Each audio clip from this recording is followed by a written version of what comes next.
I was a member of parliament in the north. And for me, coming to Kerala was very refreshing. I found that people are interested in issues. एक बयान का जोखिम राजनीति में कैसे कैसे तूफान खड़ा कर सकता है, तालियां बटोरने का इरादा कैसे विरोधियों को मौका ही मौका दे सकता है, ये कोई राहुल गांधी से पूछे। ये अमेठी में मिली शिकस्त का सदमा था या जीत के बाद वायनाड से नई मोहब्बत। राहुल गांधी करना तो चाहते थे दक्षिण भारत की तारीफ, लेकिन ये बन गई उत्तर भारत के लिए ताना। कम से कम सियासत के बवंडर में बीजेपी अब इसे उत्तर भारतीयों का सबसे बड़ा अपमान साबित करने में जी जान से जुट गई है।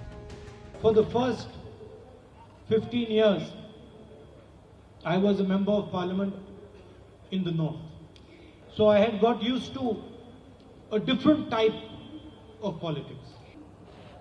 And for me, coming to Kerala was very refreshing. Because suddenly, I found that people are interested in issues. And not just superficially, but going into detail in issues. Rahul Gandhi दरअसल दक्षिण की राजनीति में नए सिरे से अपनी ताकत झोंक रहे हैं और इसी कड़ी में कभी ट्रैक्टर रैली करते हैं तो कभी मछुआरों की सभा। वायनाड ने इस बार देश की संसद में पहुंचाया तो राहुल गांधी बस वायनाड के लोगों की सियासी समझ को सराह रहे थे, पर सारा बवंडर तब छिड़ गया जब उन्होंने उत्तर भारत के अपने अनुभव से तुलना कर दी, अमेठी के अनुभव से तुलना कर दी। अमेठी में हराने वाली स्मृति ईरानी ने एहसान फरामोश ठहरा दिया। वहीं कांग्रेस कह रही है ये बीजेपी का बंटवारे का टूल किट है। राहुल गांधी ने जो बयान दिया ये उस क्षेत्र के बारे में दिया जिसने 50 साल तक उनके परिवार को सत्ता दी। ये उस क्षेत्र के बारे में बोला जिसमें वो ढोंग करते रहे कि क्षेत्र की जनता मेरे लिए परिवार है, और ये ढोंग सिर्फ उन्होंने नहीं किया, उनके परिवार ने भी किया। और कोई अपने परिवार को इस तरह से सार्वजनिक अपमानित करता है?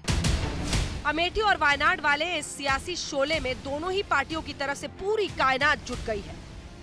जो पप्पू पॉलिटिकल पाखंड की पिलपिली प्रयोगशाला बन जाए तो वो इसी तरह का कि साउथ में रिफ्रेशमेंट और नॉर्थ में एक्सपेरिमेंट। सूप बोले तो सूप बोले, चल्ली बोले जिसके 72 छेद, एक कहावत। देश की एकता अखंडता के लिए हमने हमेशा सदैव कांग्रेस पार्टी ने वही सर्वोपर रखा है। जहां जहां पांव पड़े राहुल के तहां तहां बंटा ढार, कांग्रेस का बंटा ढार।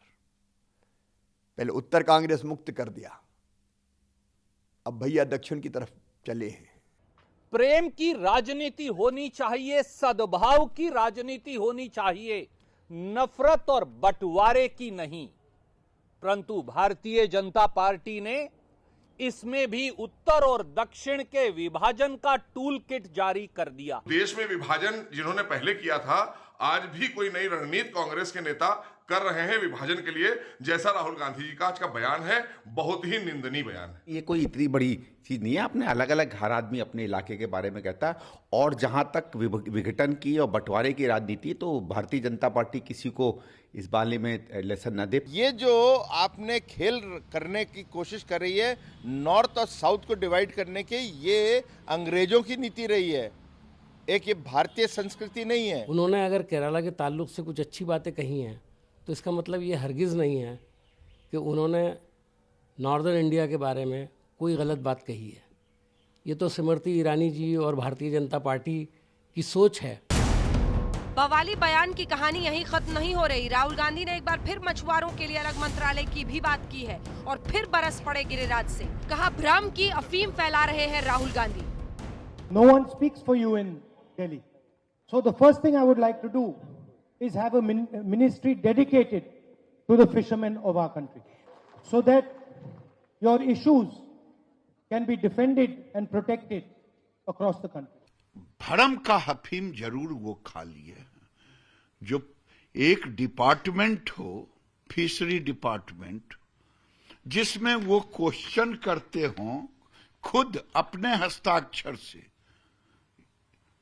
उस विभाग के विषय में भी पूछते हैं कि एक अलग मछुआ का विभाग होगा। मछुआ का विभाग है अलग से। सवाल तो ऐसे जोखिम भरे बयानों से सियासी नफा नुकसान का है, तभी दोनों पार्टियां यूं दमखम झोंक रही हैं।